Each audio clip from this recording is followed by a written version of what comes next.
It's been just over 4 years since Hollywood A-listers Ryan Reynolds and Rob McElhenney made one of the most unexpected moves English football has ever seen. 4 years on, they have created a worldwide global empire at the club, and today we're going to be looking at the article released by the Financial Times regarding Wrexham's growth financially over the past 12 months, and it's fair to say it is completely mind-blowing. Before we get going into today's video, it's going to be a good one, so make sure to get down there and click the red subscribe button if you haven't already. We're on the road to 30,000 subscribers. Let's go as well for a big like target. Let's go for 800 likes on today's video, and without further ado, let's get taking a look at this article released. So we've seen how valuable the club is based on the recent financial report in March 2025. We've seen all the stats, we've seen the figures, but I just think we need to highlight it again just to really get clarification and to sort of understand how quickly and how incredible the rise of Wrexham is, not only on the pitch but financially. Like I said, the empire that Wrexham have grown and Ryan Reynolds have grown in this football club in the heart of North Wales is genuinely just mind-boggling.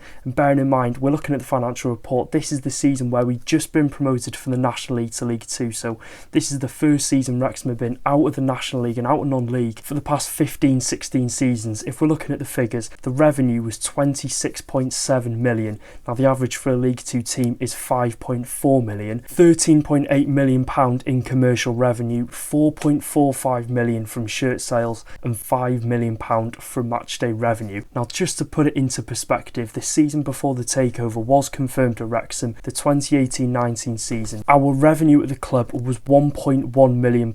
Now fast forward 4 years and 5 seasons, a quarter of our shirt sales is equivalent to the whole revenue we generated in that season. It's ludicrous and unheard of for a team to have that sudden sort of spike in growth in finances and of course up the leagues, but we're basing this video morely on the financial side of things, and to see the rise that Wrexham have had from, you know, getting that £1.1 million revenue in the 2018-19 season, which for a National League team is good, but comparing that to a league above where we've got under Ryan Reynolds and Rob McElhenney, not even 4 years later, to be recording £26.7 million is just genuinely ridiculous, and it's unheard of for a team in this sort of division, in this stature of Wrexham. Of course, we've got the history behind us, but as things stand, when we were in the National League, we've just gone up to League 2, 4 leagues below the Premier League. To generate those numbers and produce them at that level of football is just unheard of. And I think the same could be said in any sporting competition. For those numbers for such a,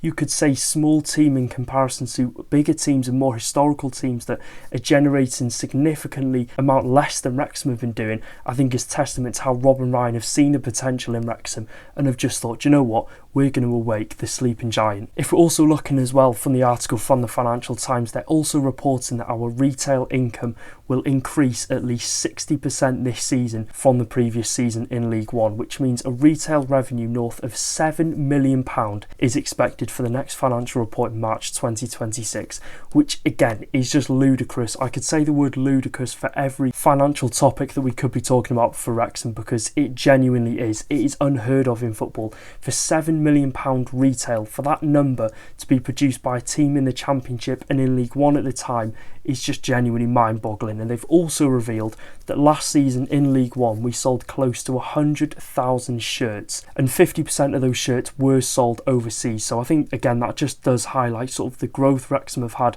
financially and the growth in the markets across different countries. Of course, 50% of those shirts being sold, I'm going to assume to mostly in the USA, mostly to Canada, Australia, etc. But I'm sure there's so many more countries that have had fans buy shirts from Wrexham from, and I think it does just show the global appeal that the club does now have.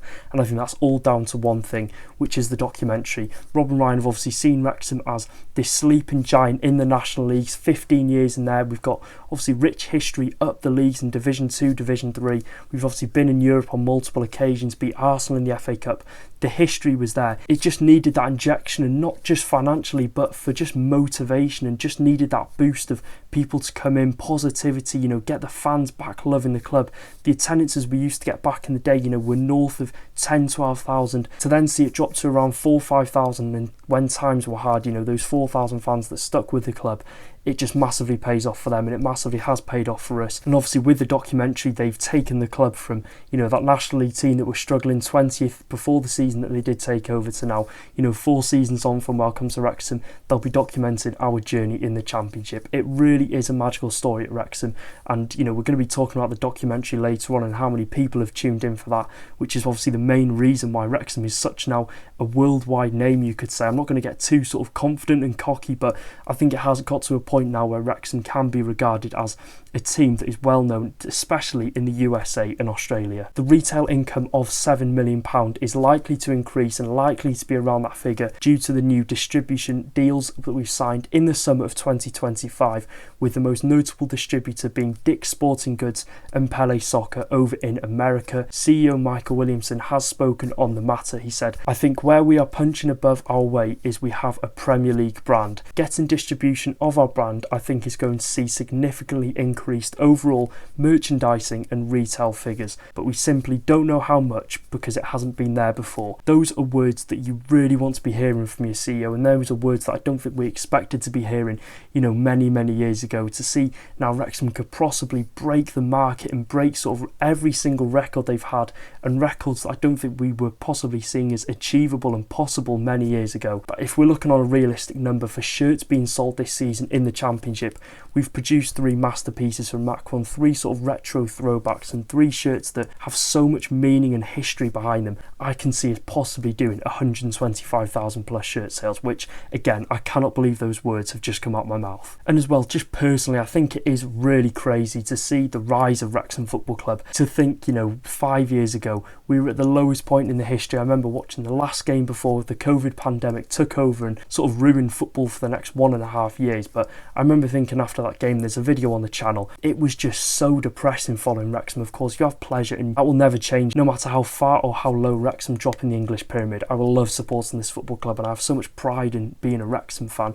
and you still did back then. But you look at the times we were in, you know, we were struggling for funding to get new players. The recruitment strategy was sort of just in the bin. We had Dean Keats as manager, who, you know, it was a good manager, but he was managing a squad that I don't think he really wanted, and a squad that I don't think had much thought behind it in terms of recruitment in the January and in the summer transfer window. It was a broken squad. The fan base sort of just seemed to be completely broken, as like I said, as well as the squad, and I think that did obviously show in performances. Lacking to get 3 points every single week. We were 20th. We survived by 0.3 points. And it was that moment where I thought, are we really going to ever see Wrexham play in the EFL in my lifetime? And since I've been supporting Wrexham, all I ever know is non-league football, playing teams that are part-time, playing in the FA Trophy. You know, you remember the game against Gresley Rovers about 12 years ago. And then now to be playing some of the giants in Southampton, Ipswich Town. It just is testament to how far this football club has gone, and how much, you know, the people have worked behind the scenes previously to get the club continuing to be obviously that National League club and not let the club drop out of business. The fans that raised £100,000, and it does pay off for those people that have worked so hard and followed the club through thick and thin. To now obviously see us play in 4 different leagues in the past 3 years is something that only dreams can be made of, and it's one of the greatest sporting stories you will ever see, and I don't care what anyone says. And just imagine this storyline if we can get to the Premier League in the next 2 or 3 seasons. And if we're going back to statistics now, our commercial income is set to sit between 20 and 30 million pound this season, which is the same as a Premier League team that would be between 8th to 14th in the Premier League, which again just shows sort of the commercial drive and the commercial status that Rob and Ryan have brought to this football club. With the documentary Welcome to Wrexham, you know, the adverts they've made for this football club, it all just does sort of tie into one. And I think there's no hiding the fact that this was kind of expected on the commercial side, because being 2 Hollywood A-listers, a documentary was always going to be in the pipeline. They were always going to have that commercial drive into the football club. And if we're looking at our total revenue, the Financial Times are reporting that it's estimated to be in and around the figure of £50 million. To think as well that Rob and Ryan only bought us for £2 million, I think they'll probably see that as their best ever business move, and one of the best ever business moves someone has made over in English football. If you're looking based on sort of their view on this, they've had 5 million people tuning in week out for every episode of Welcome to Wrexham. The revenue is expected to rise to £50 million. Last season in League 2 we had generated £26.7 million. The club is valued at around £150 million, squad. Like I said previously, they have more than awoken the sleeping giant in Wrexham Football Club. It was always there, the fan base was always there, the history was there. Like I said, they just needed that sort of passion back into the football club to get North Wales back on the map and to get Wrexham back on the map, and they have definitely more than done that. So speaking next on some transfer news, and it's what we expected, it's Ollie Palmer. The day has finally come. Palmer has left Wrexham by mutual consent to go and sign for League Two side Swindon Town on a 2-year contract. It's a sad day for all the Ollie Palmer fans out there, and if you're looking at him personally, in the 3.5 years that he spent at Wrexham, he first signed in January of 2022, he's achieved more than what most players would achieve in their careers. 3 promotions, 156 appearances, 47 goals, and a name that will be forever remembered in many years to come inside the racecourse ground, because he had such a big impact and he had such a big part to play in the club's significant rise up the leagues in a very short amount of time. He was there in the matchday squad, leading the line for us, and of course he first came into the football club as sort of this big target man. We saw his debut, he scored against Grimsby Town, and we kind of got the impression that that was the strike we were getting in Ollie Palmer, a confident player, a player that's going to give his all for the badge. He's going to obviously love playing around the squad, he's going to be a good player in the dressing room, and he did exactly that. All those words I've just said. And if you're looking at him personally, it was such a brave move. Him, of course, originally dropping down 2 leagues from League One from Wimbledon, obviously to Wrexham in the National League. In the first season he was there, he obviously didn't gain promotion, and I'm sure he was thinking at the time, is this really the best move for me? We're obviously looking as well personnel-wise, he moved away from his family, but I'm sure he'll look at his 3 promotion winning medals at home now and thinking it was more than worth it. If we're speaking from the heart, I think it was time for Palmer to move on. Of course, he played a big role last season in the first half of the League One campaign, but the signings of Sam Smith, Jay Rodriguez meant he was just frozen out the squad for the second half of the season. And I think it was, that first game where obviously Sam Smith and Rodriguez came in and Palmer wasn't even in the squad. We knew from that minute on that his sort of time at Wrexham had come to an end. We saw him make that cameo against Hull City in the Carabao Cup, but again, it wasn't going to be enough to obviously secure his future at Wrexham. He's 33 years old. It was the right time for him to go out and get regular game time, obviously, to end his career. He signed a 2-year contract. Once that 2 years is up, will that be the end of his career? We really don't know. I'm sure he'll want to be playing for many, many more years to come. But for me personally, I think we've seen his season last year in League One. I think he could have got a League One move, but Swindon Town is a good, ambitious project. I think he's linking back up with his old friend Ryan Tafazoli, so it'll be good for him to go there. An environment I think he'll work well in. He'll get regular game time, and it's a very competitive League Two.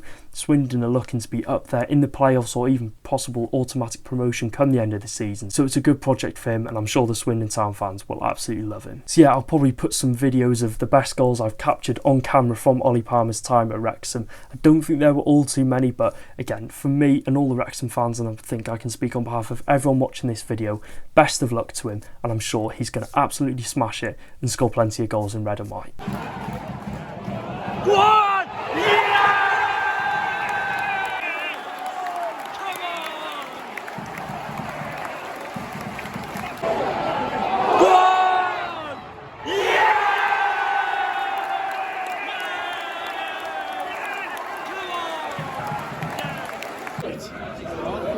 The ball, go on! Yes!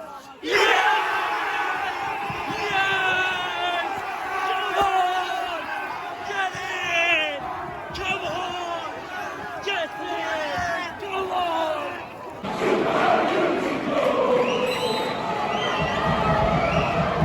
Yes!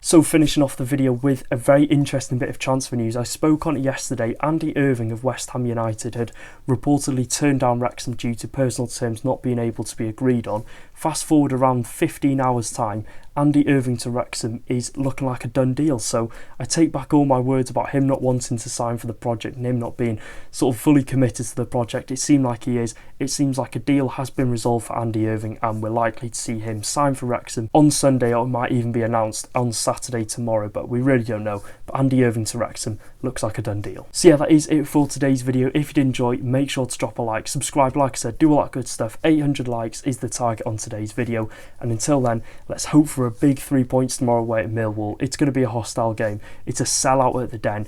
It's going to be a real sort of test for these players because we sort of need 3 points on the board. It's a tough opposition, but I'm more than confident we can go out there and get a big win. Until the next video, take care guys, up the town.